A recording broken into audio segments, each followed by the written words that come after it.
梨有許多不同的品種，全球大約有100種。今次講的是啤梨。啤梨本身纖維豐富，又蘊含多種植物化合物，對維持心臟健康很重要。以下就介紹6個啤梨的健康益處。若果想攝取到更多營養，提升抗氧化力，就記得要連皮食了。啤梨營養成分。開始之前，先看看啤梨的營養分布。一個中等大小的梨，約178克，有以下營養：熱量101卡，蛋白質1克，碳水化合物27克，纖維6克，維他命 C 佔每日建議所需的12%，維他命 K 佔每日建議所需的6%，鉀佔每日建議所需的4%，銅佔每日建議所需的16%。啤梨營養：銅助膽固醇代謝，鉀助維持心臟功能。啤梨富含銅和鉀等重要礦物質，銅在免疫、膽固醇代謝和神經功能中發揮作用，而鉀則有助肌肉收縮和維持心臟功能。更重要的是，這些水果是抗氧化劑多酚的極好來源，可防止氧化損傷。但要注意的是，食啤梨不要去皮，因為果皮中的多酚含量是果肉的6倍。啤梨營養：改善心臟健康6大好處。啤梨提供許多有益的植物化合物，如花青素等，可改善心臟健康並增強血管。研究表明，大量攝入富含花青素的食物，與降低患心臟病風險有密切關係。而這些有益的植物化合物，一般都集中在梨皮中。以下將分享6點啤梨的好處。多酚、植物化合物等營養一般都集中在啤梨皮，所以食啤梨一定要連皮食。網上圖片：啤梨營養1，促進腸道健康。啤梨是可溶性和不溶性纖維的極好來源。一個中等大小的梨，約178克，含6克纖維，約佔每日人體所需的22%。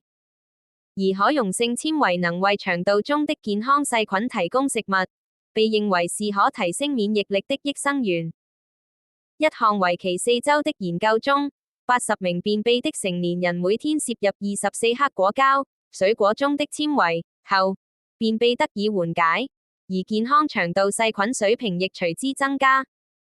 啤梨營養2，具抗炎特性。啤梨富含類黃酮抗氧化劑，有助對抗炎症，降低患心臟病和糖尿病的風險。更重要的是，啤梨含有多種維他命和礦物質，例如銅、維他命 C 和 K 等，皆可對抗炎症。啤梨營養3，助防肺癌、胃癌、乳腺癌。啤梨含多種有助抗癌的化合物，例如花青素、肉桂酸。若飲食中包括啤梨等水果，可預防癌症如肺癌、胃癌和膀胱癌。另有調查顯示，啤梨富含類黃酮，也有助預防乳腺癌和卵巢癌，建議女性多吃。不過，這個觀點還需進一步佐證，別胡亂將啤梨視作癌症治療的替代品。啤梨營養4，降低糖尿病風險。啤梨，尤其是紅色品種，或有助降低患糖尿病的風險。倫敦帝國學院公共健康學院在2018發布了一份名為《Diabetology》的研究，針對逾20萬名受試者，結果發現每週吃5份或更多富含花青素的水果，如紅梨，或可將患上2型糖尿病的風險降低23%。而其他白老鼠實驗亦顯示，梨皮中的植物化合物，包括花青素，具有抗糖尿病和抗炎作用。啤梨中的纖維可減緩消化，讓身體有更多時間分解和吸收碳水化合物，從而調節血糖水平，對預防和控制糖尿病都有幫助。啤梨營養5，促進心臟健康。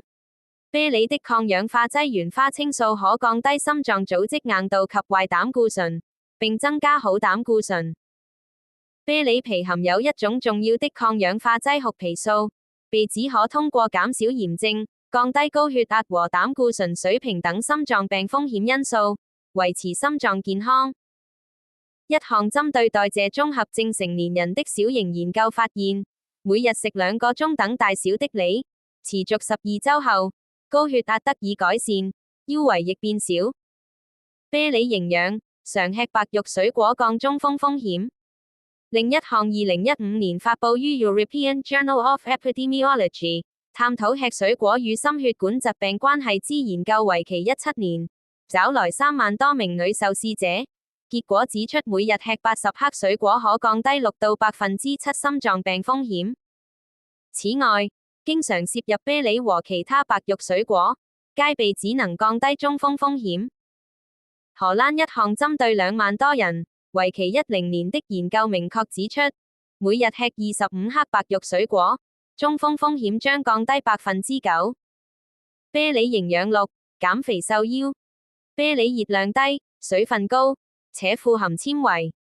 一項為期12週的研究中，40名每日吃2個啤梨的成年人，腰圍減少了2.7厘米。另一項為期10週的研究發現，每天在日常飲食中添加3個梨的女性，平均可減重1.9磅，血脂狀況亦有所改善，代表心臟健康。資料來源：Diabetologia，European Journal of Epidemiology，Stroke。